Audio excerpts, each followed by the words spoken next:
Hi, I'm Theresa Barreiro, and I'm running for Kane County Circuit Clerk. My name is Jamie Mosser, and I'm running to be your next Kane County State's Attorney.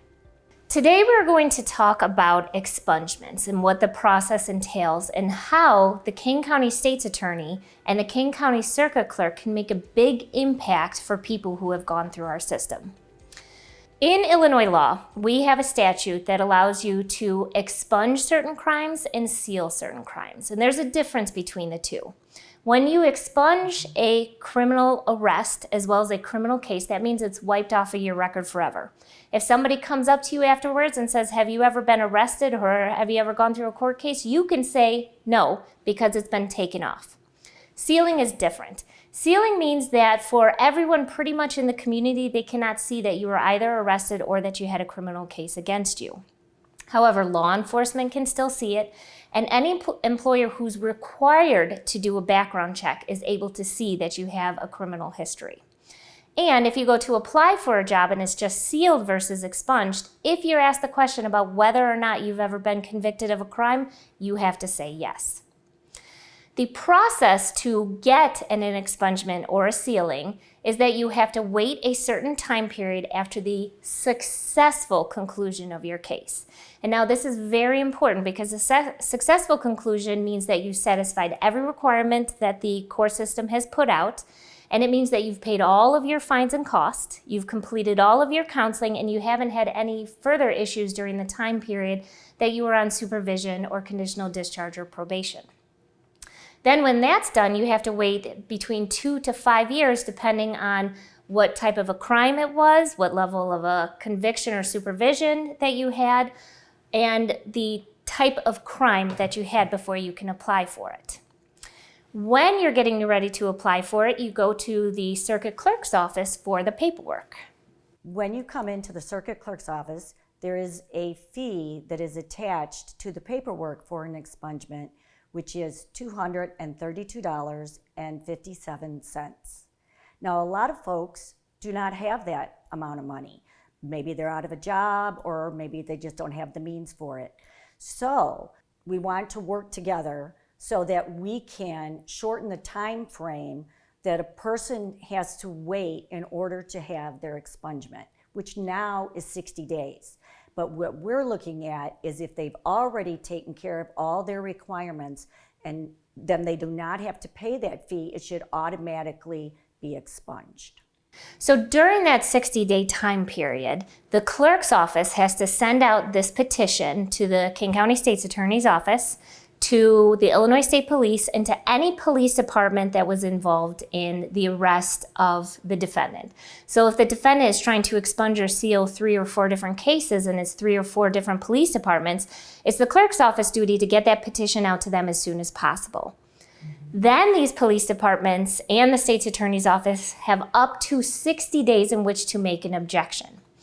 Together, we might be able to shorten that time to get a decision for the defendant in this case, which could mean everything for a person who wants to apply for a job, who wants to get housing, who wants to do something where having an open criminal background could negatively affect them. And keeping in mind that these are individuals who have successfully done everything that the court system wanted them to do. They've then waited that time period and haven't had any further criminal issues. And now to wait even longer so that they can continue to be a productive member of society is something that may prevent a person from being able to get a job or to get public housing. So then what we can do is streamline the system, make it more automated, have better communication with the police departments and the Illinois State Police to see if we can get a quick response, so that way we can then look to whether or not this petition can be granted.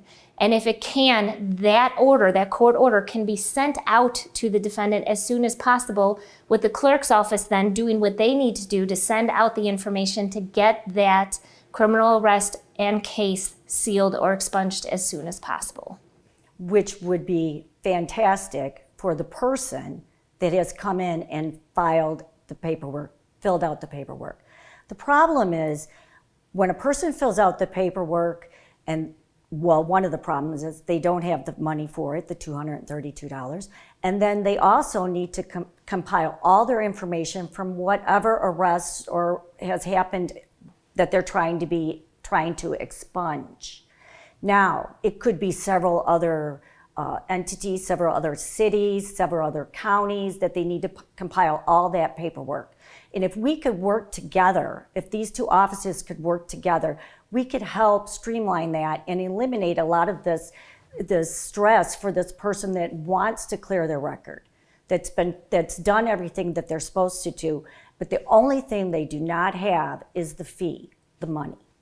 And what we would like to do, besides streamlining this system, is to also create expungement summits and work within the community and our local attorneys to do that, so that there are attorneys who would be willing to give of their time to help fill out this paperwork, to help guide the person down the process. So again, we're trying to reward the people or encourage the people who've done exactly what they agreed to do in terms of their criminal sentence to get that sealed or expunged from their record. And when we work together as a community with a like-minded goal of trying to encourage and help people down their path of rehabilitation, we are more likely to never see them again in the criminal justice system.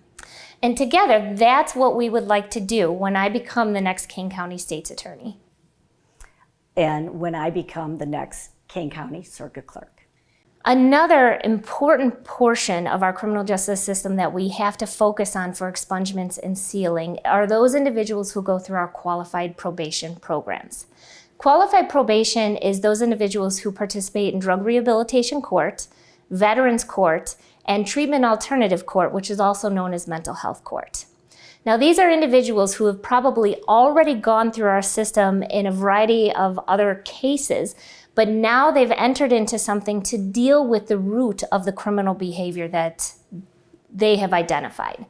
So drug treatment court is for those who have addictions to alcohol or drugs. Treatment alternative court or mental health court is where they have an underlying mental health issue that's causing the criminal behavior. And veterans court usually is a melding of the two of those, because oftentimes we see that there's addiction issues and sometimes mental health issues like post-traumatic stress disorder because of the service that they gave to our community.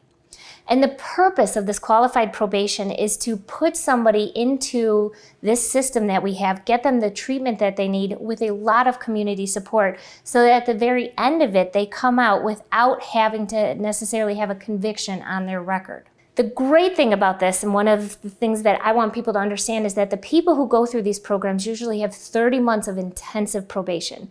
They go to court at least once a week in the beginning, then it goes to 2 weeks, and it eventually tapers off. But they're doing a lot of counseling. They are doing a lot of work with our probation officers, and they are really doing everything they can to earn the end result. And if part of the end result was they did have a conviction, they can wait 5 years and actually have it expunged off their record. And again, the way that we can really truly help them is by helping to get them into the system without having to pay a lot of cost to do so, helping them fill out the paperwork so that they can apply for the expungement, and then streamlining the process so we can get them towards their goal as soon as we possibly can. And that is something that I feel the Circuit Clerk's office will be able to do. I feel that the Circuit Clerk's office should have expungement seminars, expungement seminars for the public on an annual basis. They just started having expungement seminars again, but one thing that they are lacking the tools and the information to help individuals actually have their records expunged. They're just telling them what they need to do to have it expunged. And what we are looking at together with the State's Attorney's Office and the Circuit Clerk's Office is trying to streamline that process so that the person can come in and know that they have complied, they have done what they needed to do, and then now their record will be expunged with a minimum cost, which is not something they have right now. They have to pay $237. They also have to compile all their paperwork from wherever their arrest occurred. And it's a very stressful time for these individuals. An incentive that the courts need is if a person knows they're going to get their record expunged, then they will comply with what they have to do. If they know that at the end of this incident that occurred in their lives, they will do what they're supposed to do, have their counseling, go to court, they know at the end result it will be expunged and they won't have to pay for it. This is an incentive. This is an incentive for people to comply with what is already issued to them. So together, we have ideas of making our community better, and a lot of that goes with trying to look at an individual person and trying to look at the situation that they were in and what they're in now, and realizing that the best thing that we can do is to make it easier since they've already done the hardest work, which is to comply with what we ask them to do. So that's why I'm asking for you to vote for me, Jamie Mosser, on November 3rd for Kane County State's Attorney. And to find out how I will do more for Kane County, please visit me at my website at www.mosserforkanecounty.com or visit me on Facebook, Twitter, Instagram, and YouTube. And that's why you should vote for me, Theresa Barreiro, Kane County Circuit Clerk. If you would like any information about myself, please look up my website, www.barreiroforcircuitclerk.com. I'm also on Facebook, Instagram, and YouTube. Thank you.